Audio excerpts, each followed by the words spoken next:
আমি একা বাজারে যাই না, বাজারে আরও বহু লোক বাজারে যায়। ওর নাম হচ্ছে পাবলিক সার্ভেন্ট, পাবলিক সার্ভিস দেওয়ার কথা। কিন্তু সেখানে এসি ল্যান্ড যদি বলেন না আপনার এই জমির ঠিক আছে নামপত্তন করে দিলাম, আমার 20,000 টাকা দিতে হবে। আমি শুধু একা যে 5 টাকার ইলিশ মাছ 25 টাকায় কিনবো আর অন্যরা কিনতে পারবে না, ইনফ্লেশন বাড়বে, এটা তো স্বাভাবিক মনে হবে। আমরা যারা বাজেট বলি এটা কিন্তু পাস হয় না। নতুন পে স্কেল সরকার যে বাস্তবায়ন করতে যাচ্ছে আংশিক, হয়তো আমরা যতদূর জেনেছি বাড়তি 30-35 হাজার কোটি টাকা সেখানে সরকার বরাদ্দ রাখতে চায়। এইটা এই ব্যয় ব্যবস্থাপনাটা নিয়ে আপনার পর্যবেক্ষণটা কি? দেখুন, 2015 সালের পরের থেকে বহুদিন যাবৎ এই স্কেলটা দেওয়া হয়নি। সরকারি কর্মকর্তা কর্মচারীরা ইনক্লুডিং মাইসেলফ, আমরাও তো বাজারে যাই, হ্যাঁ, আমার এর সাথে মিলছে না, এটা ঠিক। কিন্তু অ্যাট দ্য সেম টাইম আমাকে এটাও ভাবতে হবে আমি একা বাজারে যাই না, বাজারে আরও বহু লোক বাজারে যায়। সকলের যেন সহন ক্ষমতার ভিতরে থাকে, সেইভাবে আমারও বৃদ্ধি হওয়া উচিত, সকলেরও বৃদ্ধি হওয়া উচিত। সুতরাং সম্ভবত সেই চিন্তার থেকেই এটাকে একটা গ্র্যাজুয়ালি আস্তে আস্তে করার কথা বলা হয়েছে। কিন্তু অস্বীকার করা যাবে না যে পে স্কেল লাগবে, পে স্কেল দিতে হবে না, এই ধরনের কোনো কথা থাকবে না। কারণ এটাও একটা ব্যাপার, আমি অর্থনীতিতে আমি যদি টিকেই না থাকতে পারি বা হতে পারে, তাহলে তো আমি কন্ট্রিবিউট করতে পারবো না। আমাকে কন্ট্রিবিউট করতে হবে, আমি যে দায়িত্ব পালন করবো সেই দায়িত্ব পালনের জন্যই তো আমার একটা সক্ষমতা থাকতে হবে।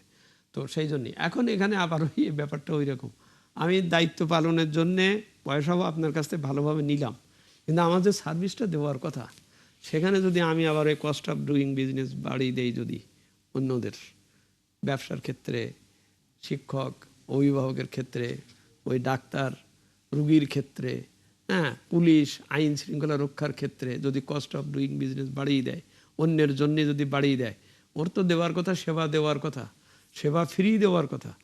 ওর নাম হচ্ছে পাবলিক সার্ভেন্ট, পাবলিক সার্ভিস দেওয়ার কথা।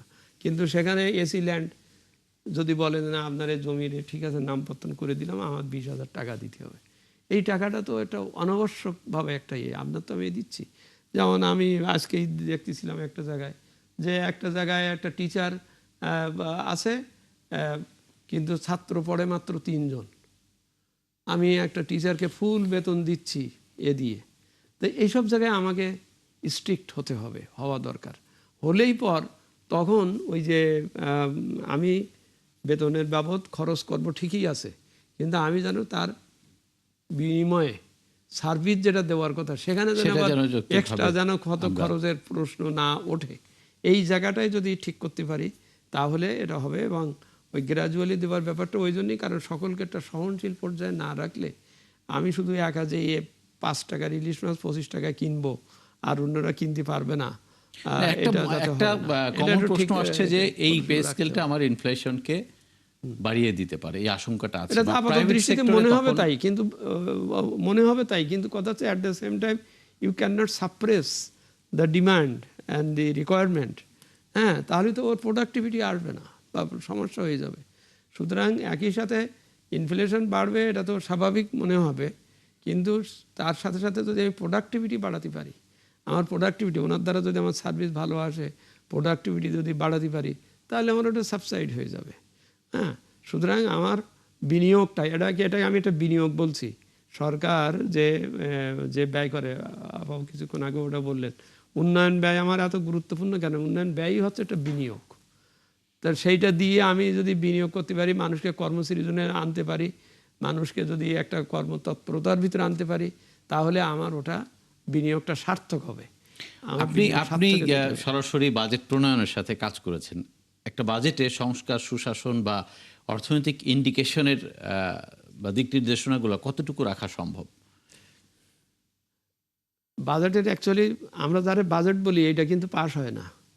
বাজেট হচ্ছে আমরা বলি এটা বাজেট বক্তৃতাটা কি, এটা একটা প্রতিশ্রুতি। হ্যাঁ, ওই প্রতিশ্রুতির ভিতরে অনেক কথা বলা যায় যে আমি এই করব সেই করব, কিন্তু আমি আসল যে অর্থ বিলটা পাস করি ওইটাই হচ্ছে আমার বাজেট, প্রকৃত বাজেট। সেখানে আমার যে বরাদ্দ, আপনি কিছুক্ষণ আগে যেটা বলছিলেন, আমি কোথায় বরাদ্দ কত রাখতেছি, কোথায় কমাচ্ছি, এই যেমন ফিসক্যাল যে পলিসিগুলো, আমি করের হার কোথায় বাড়াচ্ছি কমাচ্ছি, এখান থেকেই যেটা সরাসরি জনগণের কাছে তার একটা ইম্প্যাক্ট যাবে সেইটার উপরে। যেমন আমি এখন এই মুহূর্তে মনে করি এই বাজেটেও বেশ কিছু জায়গায় চেষ্টাও করা হয়েছে যে এমন একটা পণ্যের উপরে আমি একটা শুল্ক বাড়িয়ে দিলাম, মনে করলাম যে আমার এখান থেকে 5 টাকা আয় বেশি আসবে, কিন্তু এইটা ভাবি, যদি না ভাবি যে আমি এই শুল্ক বাড়ানোতে এই জিনিসটার দাম বেড়ে যাবে, জনগণ কিনতে পারবে না, না কিনলে ওই জিনিস উৎপাদিত হবে না, উৎপাদন না হলে আমদানির সাইকেল কাজ করবে না। আমার বরং ওই টাকার আমি যদি শুল্কটা ওখানে একটু কমিয়ে দেই, ইজ করে দেই, তাহলে ও একটু সাশ্রয় পাবে। ও সাশ্রয় পেলে তখন ওর পারচেজিং পাওয়ার বাড়বে এবং ও তখন আমি তখন ওখান থেকে ট্যাক্স পাবো। আমি ট্যাক্স আগে নিয়ে ওকে থামিয়ে দেব না, উচিত হবে না, বরং ওকে সাশ্রয় করে দিয়ে ওখান থেকে ট্যাক্স নেব। ছোট বাজেট করেও দেখা গেছে এটাও বাস্তবায়ন হয় না।